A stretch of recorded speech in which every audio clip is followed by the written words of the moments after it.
ఏదైనా ఒక దాంట్లో పెట్టుబడి పెట్టామనుకోండి, నష్టం వస్తే ఏం చేస్తాం? సాధ్యమైనంత త్వరగా దాన్ని వదులుకొని నష్టాల నుంచి గట్టెక్కే ప్రయత్నాలు చేస్తాం. తప్పుల నుండి పాఠాలు నేర్చుకొని మళ్ళీ అలాంటి పొరపాట్లు చేయకుండా జాగ్రత్త పడతాం. కానీ డ్రాగన్ కంట్రీ మాత్రం అందుకు విరుద్ధం. చేసిన తప్పులనే మళ్ళీ చేస్తుంది. చేతులు కాలిన ఆకులను పట్టుకునేందుకు ప్రయత్నించడం లేదు. దేనిలో పెడితే నష్టాలు వస్తాయో తెలిసి కూడా దానికే నిధులను మళ్లిస్తుంది.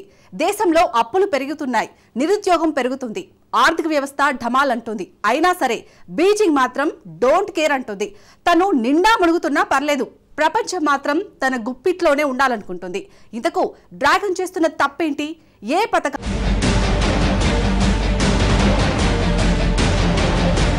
నష్టాల బీఆర్ఏనే డ్రాగన్ ఎందుకు నమ్ముకుంది?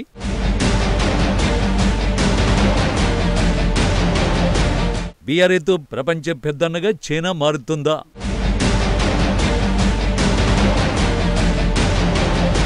చైనీయులకు బీఆర్ఐ పెట్టుబడుల గురించి తెలుసా?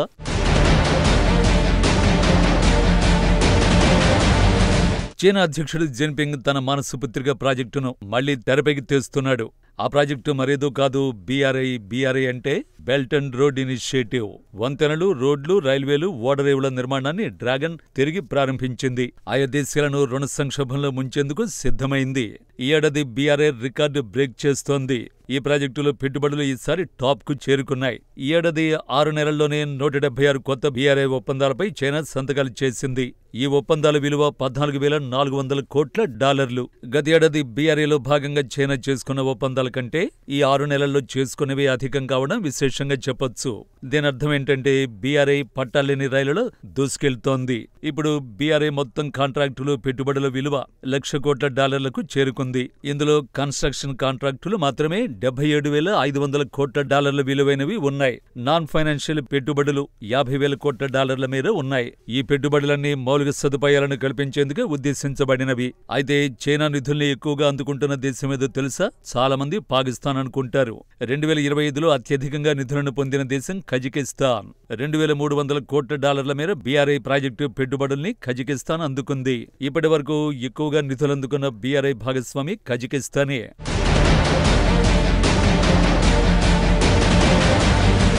బీఆర్ఐ నిధుల్లో 2వ స్థానంలో థాయిలాండ్ నిలుస్తోంది. $700 కోట్ల పెట్టుబడులను థాయిలాండ్ పొందింది. $480 కోట్ల బీఆర్ఐ పెట్టుబడులు పొంది ఈజిప్టు 3వ స్థానంలో నిలిచింది. అయితే బీఆర్ఐ పెట్టుబడులు పాకిస్తాన్కు ఏమాత్రం వచ్చాయి? చైనా నుంచి పెట్టుబడులు ఇస్లామాబాద్కు పెరిగాయా, తగ్గాయా? ఆశ్చర్యకరంగా పాకిస్తాన్లో బీఆర్ఐ ప్రాజెక్టుకు పైసా కూడా బీజింగ్ విదల్చలేదు. నిజానికి సిపెక్ నిధుల్ని బీజింగ్ తగ్గిస్తోంది.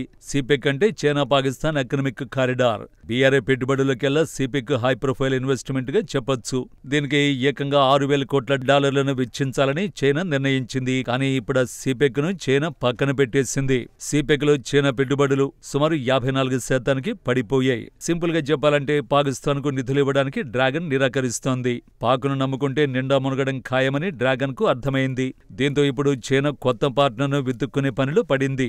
ఈ పెట్టుబడుల ప్రవాహాన్ని తమ బలానికి సంకేతమని బీజింగ్ చెబుతోంది. అయితే వాస్తవ పరిస్థితులు నిజంగా అలా ఉన్నాయా? సొంత దేశంలో ఆర్థిక వ్యవస్థ కుప్పకూలిపోతున్నా డ్రాగన్ మాత్రం విదేశాల్లో పెట్టుబడులకు నిధులు గుమ్మరిస్తోంది. తాజాగా చైనా జీడీపీ గణాంకాలు బయటకొచ్చాయి. ఒకప్పుడు 2 అంకెల వృద్ధితో దూసుకెళ్లే చైనా ఈ ఏడాది కూడా కేవలం 5% వృద్ధికే పరిమితమైంది.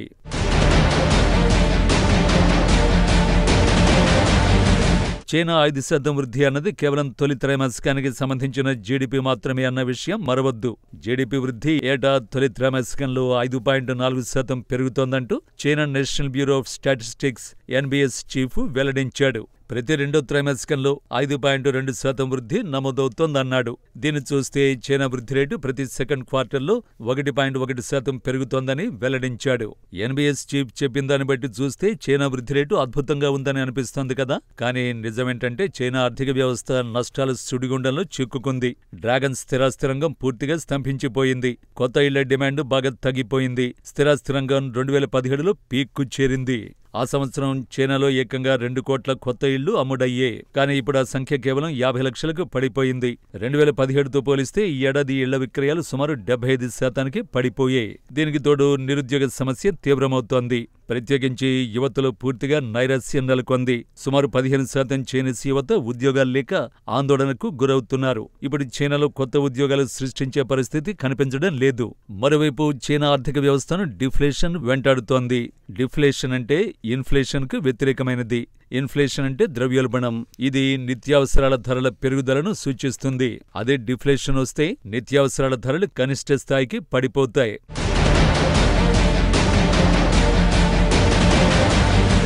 చైనాలో వస్తువుల ధరలు ఏడాదికేడాదికి పడిపోతున్నాయి. దీంతో చాలా వరకు వినియోగదారులు భారీ కొనుగోళ్లు విస్మరిస్తున్నారు. ఖర్చులను భారీగా తగ్గించుకుంటున్నారు. ఎందుకంటే ధరలు మరింత తగ్గుతాయని చైనీయులు భావిస్తున్నారు. వస్తువుల్ని మరింత తక్కువకే కొనుగోలు చేయాలని వారు ఆశిస్తున్నారు.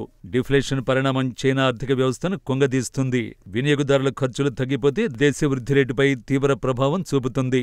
సింపుల్ గా చెప్పాలంటే చైనాలో సమస్యలు తిష్టవేసినా సరే నిధులను బీజింగ్ విదేశాలకు తరలిస్తోంది. ప్రపంచాన్ని తన గుప్పెట్లో పెట్టుకోవడానికి చైనా తన చెక్ బుక్ ను వాడుకుంటోంది. ఆసియా, ఆఫ్రికా, లాటిన్ అమెరికా దేశాలకు నిధుల్ని పారిస్తోంది. చైనా ప్రజల ప్రయోజనాల కంటే అధ్యక్షుడు జిన్పింగ్ తన ప్రయోజనాలకి ప్రాధాన్యమిస్తున్నాడు. ఈ పెట్టుబడుల్ని చైనా కమ్యూనిస్టు పార్టీ భారీ విజయంగా చెప్పుకుంటోంది.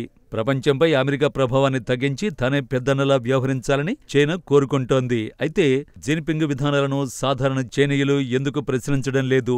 తమ దేశం వద్ద నిధులుంటే ఎందుకు వారి కోసం కేటాయించడం లేదు? చైనీయులు కష్టాలు కూరుకుపోతుంటే బీజింగ్ మాత్రం ఎందుకు విదేశాల్లో రోడ్లు, ఎయిర్పోర్ట్లు నిర్మిస్తోంది? నిజానికి చైనీయులకు ఈ విషయం తెలిస్తే ప్రశ్నింతురేమో, కానీ ఆ దేశంలో సెన్సార్ ఎక్కువగా ఉంటుంది. ఈ పెట్టుబడుల గురించి వాళ్లకు తెలిసే అవకాశమే లేదు.